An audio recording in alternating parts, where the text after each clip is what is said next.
देखिए, फिलहाल पूर्वी भारत के झारखंड, पश्चिम बंगाल और लगने वाले बंगाल की खाड़ी क्षेत्र के ऊपर में एक कम दबाव का क्षेत्र बना हुआ है। इसके अलावा मानसून ट्रफ लाइन भी अपने सामान्य पोजीशन के उत्तर से होकर गुजर रही है। फिलहाल यदि देखें तो पिछले 24 घंटों में उत्तर पूर्वी राजस्थान के कुछ भागों में फिर से मानसून सक्रिय हुआ है। इसके अलावा पश्चिमी राजस्थान के ज्यादातर इलाकों में पिछले एक सप्ताह से कमजोर मानसून परिस्थितियां बनी हुई है। अब यदि देखें तो अगले 2-3 दिन खासकर उत्तर पूर्वी और दक्षिण पूर्वी राजस्थान के कुछ भागों में मेघ गर्जन के साथ हल्के से मध्यम और कहीं कहीं पर भारी बारिश होने की संभावना है। विशेष रूप से अगले 2-3 दिन यानी कि 24 से 26 अगस्त के दौरान भरतपुर, जयपुर, कोटा और उदयपुर संभाग के कुछ इलाकों में मध्यम से कहीं कहीं पर भारी बारिश होने की संभावना है। इसके अलावा पश्चिमी राजस्थान के जोधपुर, बीकानेर संभाग और अजमेर और उदयपुर संभाग के भी जो पश्चिमी हिस्से हैं, इनमें अभी भी अगले एक सप्ताह के दौरान मौसम लगभग शुष्क रहेगा। फिलहाल पश्चिमी भागों में कमजोर मानसून परिस्थितियां जारी रहेंगी।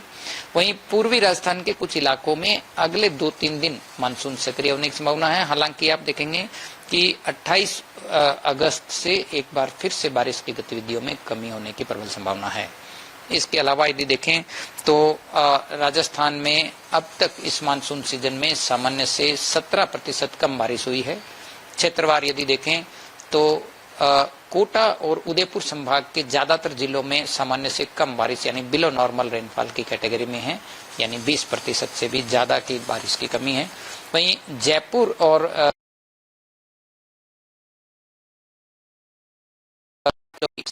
इस मानसून सीजन में दर्ज हुआ है। सर, जयपुर की बात की जाए, राजधानी में किस तरह का मौसम आने वाले हैं? देखिए, राजधानी जयपुर में अभी भी अगले 2 दिन और बादल छाए रहेंगे और 1-2 स्पेल्स मेघ गर्जन के साथ हल्की मध्यम दर्जे की बारिश होने की संभावना है। इस दौरान 1-2 स्पेल्स तेज बारिश का भी होने की संभावना है। तो फिलहाल अगले 2-3 दिन जो है वो भरतपुर, जयपुर संभाग और अजमेर और उदयपुर, कोटा संभाग के कुछ भागों में मानसून की सक्रियता देखी जा सकती है। जैसा कि आपने कहा 17% जो है वो कम हुई है बरसात इस सीजन में। इसका इफेक्ट क्या देखते हैं आप, स्पेशली क्रॉप्स या वाटर स्केर्सिटी जैसे इश्यूज पर? देखिए, अब तक यदि मानसून में हुई बारिश की बात करें तो खरीफ के लिहाज से कुछ इलाकों में जरूर सामान्य बारिश है, लेकिन कई ऐसे इलाके हैं जहां पर कम बारिश का असर जो है वो खरीफ की फसलों पर भी देखने को मिलेगा। विशेष रूप से अब जो अगस्त के पिछले जो 10-15 दिन हैं और सितंबर के महीने में भी जो लेट सोइंग की जो फसलें हैं उन पर कम बारिश का असर या प्रभाव जो है वो देखा जा सकता है।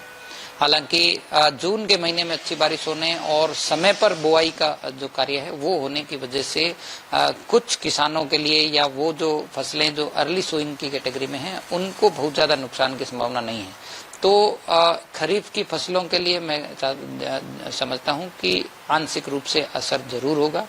वहीं जो हमारे वाटर बॉडीज हैं, खासकर जो डैम्स और जो पानी के स्रोत हैं, उनमें अभी भी पानी की स्थिति चिंताजनक है और आने वाले समय में भी ऐसा कोई मजबूत सिस्टम दिखाई नहीं दे रहा है जिसमें ये जो बारिश की कमी है वो रिकवर हो सके।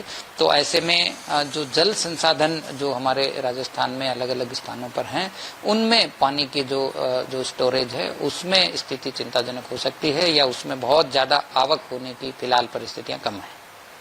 अलर्ट्स की बात की जाए, अलर्ट जारी किए गए हैं किन क्षेत्रों में, किस तरह की? देखिए, अगले 48 घंटों के लिए देखें तो भरतपुर, जयपुर संभाग के कुछ भागों में मेघ गर्जन, लाइटनिंग के साथ कहीं कहीं पर हेवी रेनफॉल का अलर्ट है। इसके अलावा कोटा संभाग और आसपास के जिलों में भी अगले 2-3 दिनों के लिए थंडरस्टॉर्म लाइटनिंग के साथ कहीं कहीं पर मध्यम से तेज बारिश होने की संभावना है।